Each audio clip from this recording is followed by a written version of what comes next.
What's going on, guys? Name Code Dustin with Fantasy Smack Talk. Before we get into all of it, Dustin, who's our big winner? We got Christopher from Louisiana, aka Erickson78 from Love the it. Forums, one of the originals. T-shirt will be in the mail shortly, so congratulations. We got some tips and advice for you as we get right near the trade deadline and as we approach the fantasy playoffs. My favorite tip this time of year, and we've said it last year, and we like to repeat this one because we love this tip. Once the bye weeks get over and you have maybe an extra bench spot, use it on a team defense. What I like to do is carry two defenses at all times. I have my defense that I want for this week, and I'm always looking a week ahead and have my defense for next week. So right now I have my defense for week 11, and I've already picked up my defense for week 12. Because you know, if you wait until the guys go on waivers and then you try to pick them up, everyone's going after the same defense. You might not get the defense, but if you're always a week ahead, you have better choices to pick from. Yep. Typically, we deploy the pick up and play with defenses, so that's why if you have a stud defense, you can still do the strategy. All right, the other thing to really take a look at, you know, with the playoffs around the corner, there's still about a week left for these trades, or really a few days in some leagues. Regardless, when you're seeing these trades come over, something to do if you're in the playoff hunt or you're, you know, vying for a buy and you're good to go, is actually take a look at the player you're getting back, their playoff schedule, because that could be a determining factor if you want to do the trade or not. So that's certainly something to take and consider with trades, or whoever you're going to pick up as well. If you think you're going to be, you know, there'd be a plug and play, make sure that based on matchups, they will be a plug and play. Yeah, everyone that you're thinking about picking up right now that you think might have long-term value, look at their playoff schedule, because that might be a reason for you not to pick them up. All right, Dustin, let's get into those forum questions, and the first one comes from iZapZap. He wants to know, love our forum members, what quarterback he should be starting, Mark Sanchez at the Broncos or Sam Bradford against Seattle. The community says 80%, go with the Sanchez. I'm right there with him. I like Sanchez a little bit more this week. Bradford has a decent matchup, but he just really hasn't been able to find the end zone this year. I like Sanchez's weapons more. And who knows with that Denver Jets game? That thing could be a 20-point game total, or it could be 50 points. Like, I just feel like 48 of them on the Jets. Tebow is going to be terrible. We'll see. I just feel like that game could maybe turn into a sneaky shootout. I don't know, but I think Sanchez will. Tebow in a shootout? Hey, you never know. God, you love that guy. But I just like Sanchez a little bit more this week. Denver's pass D isn't nearly what it used to be. All right, Brent, we got one quarterback question from Team NBAN. Quarterback question, Carson Palmer at Minnesota, Alex Smith versus Arizona, or Cam Newton at Detroit. 43% are saying Carson Palmer. All right, I'm not going to do it. I'm not going to pick against him. It's been a while, and he's actually been a little bit down, but I'm going Cam Newton here. And I know he's coming off a pretty bad game, and the Lions are probably pissed after how they got killed by the Bears. With all that said, Cam Newton, his legs, and what he's done this year, I'm saying you're going to have to start him. Carson Palmer for me. Yep. Carson Palmer. Spoken like a guy who loves Tim Tebow. All right, Dustin, I guess I'm up. Which RB? Carcel K wants to know. Ooh, it's going to be a tough one for you. Kendall Hunter against the Cardinals or Frank Gore against the Cardinals. And the community's actually split 50-50 on this one. I mean, this one doesn't get much harder. I mean, it's tough because, you know, earlier in the year, Frank Gore actually wasn't even starting, and he ended up having a much better game than Kendall Hunter. And then last week, you know, Kendall Hunter finds the end zone, and Gore started and was supposed to be the guy to start last week.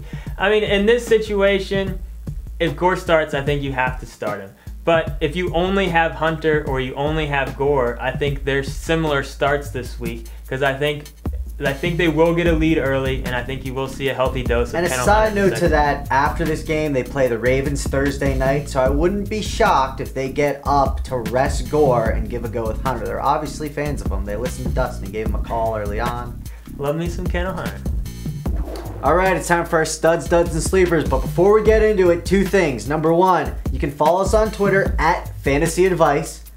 So, Fantasy Advice, Fantasy Smack Talk, do that. And two, this guy over here told me to reiterate, we're on a quest, his exact words, to get to 1,000 subscribers on YouTube. So if you're watching this and you're not a subscriber, click the little button, please. We want to pop some champagne, get a little drunk on screen. It'll be hilarious.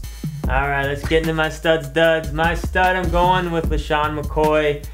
They got he has a decent matchup against the Giants. There's a good chance I think Vic will not play.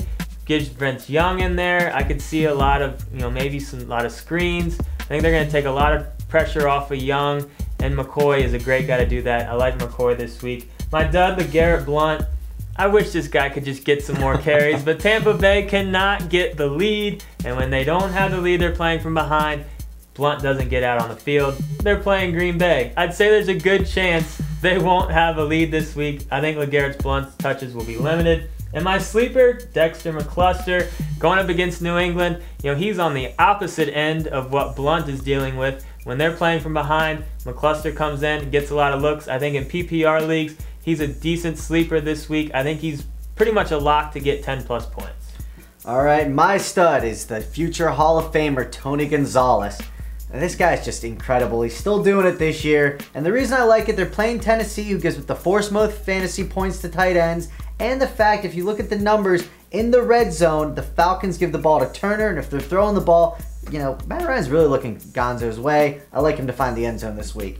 My dud is Loren Robinson. That's right, it's not Laurent, it's Loren. It's like French or something like that. He's going to be my dud. I know what you're thinking. Oh my God, he had 2 touchdowns. How could you even say that? Here's the deal. He had 3 catches last week. 2 were for touchdowns. And I'm not saying he's a must bench by any means. But I know we're going to be getting a lot of questions in the forums. Should you be starting him over some stud-type players? And I'm saying no. You still got to start your elite guys over him because he is the third option out there. And then my sleepers, James Starks against the Bucs. Like Dustin said, I expect Green Bay to blow them out. Plus, the Bucs give up the most fantasy points to running backs. Starks is the guy to own out there. Plus, Ryan Grant's also a little bit banged up. If you've been owning Starks, if there's ever a week to start him in a flex or something like that, this is the week to do it. All right, let's move into Mike's picks. His stud, AP, going up against Oakland. Juicy matchup. He should be able to run all over them. Look for AP and Michael Bush to combine for a lot of yards in that game. His dud, Beanie Wells, he has just not been himself lately. With that, the quarterback situation isn't necessarily helping him. Even against a weak run D last week, he didn't do anything, and now he has the 49ers, so don't expect much else. Although I will say, every time Beanie Wells is supposed to do good, he does bad, and every time he's supposed to do bad, he does good. So we will see if that trend continues. And his sleeper, Carson Palmer, my pick from that question earlier. He has a really nice matchup, a lot of weapons on that offense, and Carson Palmer did have a good year last year, and he's got caught up to speed really fast out there with that good Oakland fantasy offense. Year. He did have it. Well, that's what we talk about. We're fantasy smack talk. I just seen some comments. He had a good year They won like 4 year. games. But that's it for this week's show. Get on to Twitter. Follow us on Twitter. Subscribe to us on YouTube so we can get up to Like us on Facebook. And like us on all Facebook. over the social media. I'm Dustin.